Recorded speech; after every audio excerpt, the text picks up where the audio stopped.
तो गाइस, भारत के विदेश मंत्री एस जयशंकर ने अमेरिका को पूरे मीडिया के सामने ओपनली एक्सपोज कर दिया है। उनसे एक सवाल पूछा गया कि अमेरिका बार बार इंडिया पे टैरिफ लगा रहा है, कभी सैंक्शन का धमकी दे रहा है, जबकि रशिया से तेल खरीदने का कारण, जबकि चाइना के साथ ऐसा नहीं हो रहा है। इसको खुल कर जवाब दिया और 3 चीज़ के बारे में ओपनली बात किया है। पहला है ट्रेड, दूसरा है रशिया से तेल खरीदना और तीसरा है नेगोशिएशन। वही तीनों के बारे में पूरा डिटेल में बात की है और उन्होंने खुल के बोला कि जो मेजर इशू है इंडिया अमेरिका के बीच में वो ट्रेड है। और इंडिया का स्टैंड पूरा क्लियर है कि हम कभी अपने फार्मर के हितों के साथ समझौता नहीं करेंगे। और ये मतलब डे 1 से ये क्लियर है। लेकिन बार बार अमेरिका के द्वारा मतलब इंडिया मार्केट को खोलने के लिए, ओपन करने के लिए दबाव बनाया जा रहा था। और जयशंकर साहब ने फिर से साफ कर दिया कि इंडिया का स्टैंड क्लियर है। अब दूसरा चीज़ है वो है रशिया से तेल खरीदना। ये बोला जा रहा है कि भारत रशिया से तेल खरीद रहा है, यूक्रेन वार में फंडिंग कर रहा है। तो जयशंकर ने साफ साफ बोला है कि इंडिया सबसे बड़ा रशिया का तेल बायर नहीं है, वो चाइना है। रशिया का सबसे बड़ा गैस बायर इंडिया नहीं है, वो यूरोपियन यूनियन है। रशिया का सबसे बड़ा ट्रेड पार्टनर जहाँ 22 से सबसे ज़्यादा परसेंटेज में इंक्रीज हुआ है, वो भी इंडिया नहीं है, कोई और कंट्री है। और जा कर के लिस्ट देख सकते हैं। और भी कुछ समय से अमेरिका के ट्रेड एडवाइजर बार बार बोल रहे थे कि भारत रशिया से तेल खरीदता है, उसको ओपन मार्केट में बेच कर ज़्यादा प्रॉफिट कमाता है।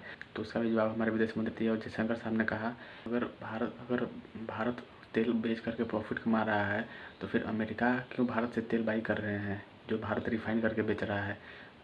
और यूरोपियन यूनियन क्यों भारत से तेल खरीद रहा है, जो भारत रिफाइन करके बेच रहा है। अगर उनको इश्यू है तो वो तेल ना खरीदें। उनको ज़बरदस्ती थोड़ी कह रहा है कि भारत से तेल खरीदिए। तो ये डबल स्टैंडर्ड दिखाता है कि आप मना भी करो, भारत से रिफाइन हो करके जो तेल आ रहा है रशिया से, वो रिफाइन होकर भारत से आप खरीद भी रहे हो। तो डबल स्टैंडर्ड आपका दिख रहा है साफ साफ। और तीसरा बताया नेगोशिएशन के बारे में, तो जयशंकर साहब ने साफ साफ कर दिया। तो भारत का स्टैंड 1960-70 से ही क्लियर है।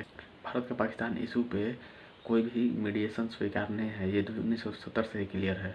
तो इसके बारे में बात करने का कोई फ़ायदा नहीं है। उसके बाद जो अपोजिशन लीडर हैं देश में हमारे, वो भी सवाल कर रहे हैं बार बार। तो वो बोले कि जो सवाल कर रहे हैं उनसे मेरा क्वेश्चन है, क्या आप फार्मर के हितों के साथ नहीं है तो आप भारत के लोगों को बताइए।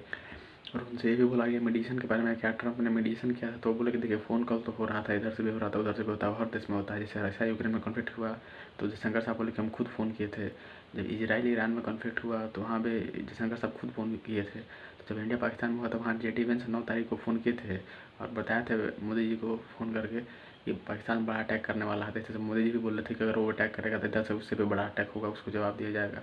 उसके बाद 9 तारीख को पाकिस्तान अटैक करता है रात में ड्रोन ने सबसे, और फिर 10 तारीख को सुबह में भारत उसके एयरफील्ड को जैसा हाल करता है। उसके बाद उधर से मीडिएशन के लिए आता है। तो जयशंकर साहब कंफर्म कर दिए कि कोई मीडिएशन नहीं हुआ है।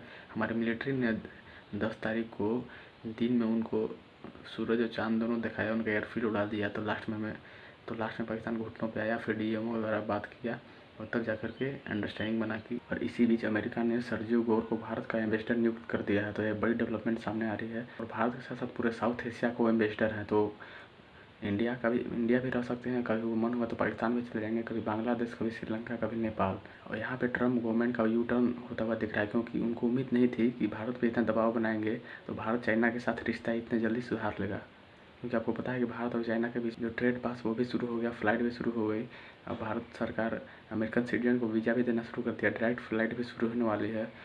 और भारत के प्रधानमंत्री अब जाने वाले हैं चाइना SCO समिट में। और चाइना के विदेश मंत्री भी हाल ही में आए हुए थे और उनको जाना था पाकिस्तान, लेकिन भारत ने उनको अच्छे से समझाया तो यहाँ से डायरेक्ट पाकिस्तान नहीं गए।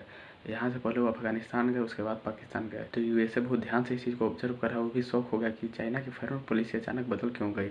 उसके बाद फिर अब उनको समझ में आ गया कि भारत हाथ से निकलता हुआ जा रहा है। अब अमेरिका U-टर्न ले रहा है और सर्जियो गोर को भारत का एम्बेसडर बना रहा है। उसके अलावा अब जो विदेश मंत्री हैं अमेरिका के बाद मार्को रूबियो, वो भी पूरा ट्वीट किए हैं कि सर्जियो गोर भारत के एम्बेसडर बने हैं। और ये बहुत अच्छी बात है अमेरिका के लिए, क्योंकि हमारे एक सबसे इम्पोर्टेंट फ्रेंडली कंट्री में सर्जियो गोर एम्बेसडर है। मतलब देखो पॉजिटिव हो गया इतना अचानक मार्को रूबियो भारत की तरफ पॉजिटिव हो गया, क्योंकि समझ में आ गया कि इंडिया झुकने वाला नहीं है। अभी आगे देखना है कि भारत इस पर कैसे रिएक्ट करता है सर्जियो गोर के लिए, क्योंकि इनको एलोन मस्क सांप भी बुला चुके हैं कि ही जय स्नेक। क्योंकि आपको पता है कि ट्रंप और एलोन मस्क के बीच में रिश्ते ख़राब हुए हैं, तो इन्हीं को जिम्मेदार माना जा रहा है। तो इनको एलोन मस्क स्नेक बोलते हैं। बाकी अब देखते हैं कि ये कैसा रोल निभाते हैं। अभी तो टाइम है, 3 महीने 6 महीने लग जाएंगे इनको यहाँ आने में। और भाई इनके पास थोड़ा भी एक्सपीरियंस नहीं है, इनका उम्र भी 38 साल ही हो रही है। तो भाई ये पहली बार देखा जा रहा है कि अमेरिका के इतना यंगेस्ट एम्बेसडर इंडिया में आ रहे हैं। अब देखते हैं कैसे अपना पद को संभालते हैं।